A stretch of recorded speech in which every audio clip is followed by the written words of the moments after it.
hasil kegiatan operasi pekat selama 2 bulan terakhir.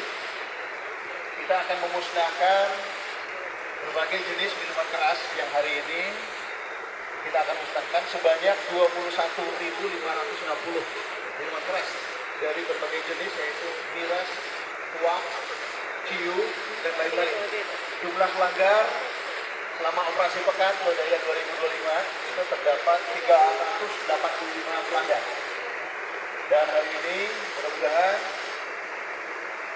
dengan simbolis pemusnahan minuman keras yang ada di wilayah Kabupaten Indramayu dapat menciptakan tahun 2026 lebih baik dari tahun sebelumnya.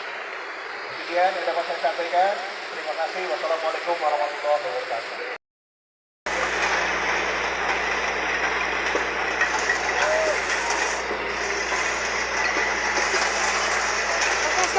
Ada